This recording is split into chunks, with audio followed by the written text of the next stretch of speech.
ప్రముఖ గాయకుడు ఘంటసాల వెంకటేశ్వరరావుకు కేంద్ర ప్రభుత్వం భారతరత్న గౌరవ పురస్కారాన్ని ఇవ్వాలని పలువురు వక్తలు డిమాండ్ చేశారు. కాకినాడలోని శ్రీ బాలత్రిపుర సుందరి అమ్మవారి ఆలయం సమీపంలో గల ఘంటసాల సర్కిల్ వద్ద అల్లూరి సీతారామరాజు స్మారక కళావేదిక, ఘంటసాల కళాపీఠం సంయుక్త ఆధ్వర్యంలో ఘంటసాల 50వ వర్ధంతి కార్యక్రమం జరిగింది. ఈ కార్యక్రమంలో కళావేదిక గౌరవ అధ్యక్షులు కర్రి బామిరెడ్డి, అధ్యక్షులు కర్రి అచ్యుతరామరెడ్డి పాల్గొని ఘంటసాల విగ్రహానికి పూలమాలలు వేసి ఘన నివాళులర్పించారు. అదేవిధంగా సినీ నటుడు మేడపాటి విజయకృష్ణారెడ్డి, వ్యాపారవేత్త కర్రి బుచ్చిరెడ్డి, కళావేదిక సభ్యులు ఉంగరాల వెంకటేశ్వరరావు, గాయకులు బాబీ, టీవీవి ఎస్ఎన్ రెడ్డి, కరక రాజుబాబు, పుల్లారావు, కృష్ణకాంత్, సత్యమూర్తి, కామబాబులు ఘంటసాల విగ్రహానికి పుష్పాంజలి ఘటించి నివాళులర్పించారు. ఈ సందర్భంగా అల్లూరి సీతారామరాజు స్మారక కళావేదిక అధ్యక్షులు కర్రి అచ్యుతరామరెడ్డి, కర్రి బామిరెడ్డి, ఉంగరాల వెంకటేశ్వరరావు, విజయకృష్ణారెడ్డిలు మీడియాతో మాట్లాడుతూ ఘంటసాల సేవలను కొనియాడారు.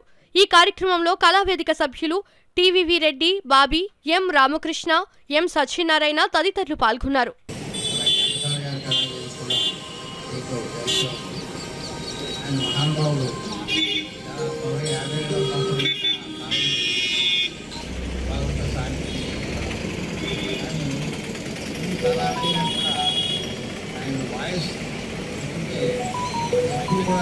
ఎప్పుడు కూడా ఇప్పుడే వింటున్నామా అని అంత కొత్తగా ఉంటుంది. అది నేనైతే చాలా బాగుంటుంది. ఘంటసాల గారు భగవద్గీత కానీ పుట్టుక రావడం కానీ నాకు ఆయన చాలా గొప్పవాడు, చాలా కానీ ఆయన మరీ ఇష్టం. ఎక్కువ సార్లు నేనే అటువంటి మహానుభావుడికి నివాళులర్పించడం మాకు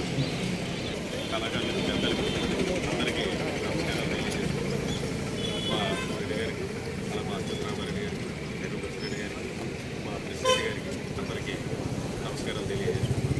ఈరోజు ఘంటసాల గారి వర్ధంతి సందర్భంగా ఇలా చేసుకోవడం, నేను ఇక్కడికి రావడం అదృష్టంగా భావిస్తున్నాను.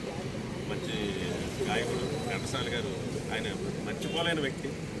అలాంటి వ్యక్తిని ఈరోజు ఈ సందర్భంగా మరొక కృతజ్ఞతలు తెలియజేస్తాను. అల్లూరి సీతారామరాజు కళావేదిక వారు, అలాగే ఘంటసాల కళాపీఠం సభ్యులు అందరూ కలిసి సంయుక్తంగా ఈ కార్యక్రమానికి వారికి ఘంటసాల వారికి నివాళులు అర్పించడానికి వచ్చిన కార్యక్రమం జయప్రదంగా జరగాలని కోరుకుంటూ, అలాగే ఘంటసాల వారు పాడిన పాటలు, వారు దేశానికి మన రాష్ట్రానికి చేసిన సేవలు భావితరాలకి తెలియజేయాలని ఈ సందర్భంగా మనవి చేసుకుంటున్నాను.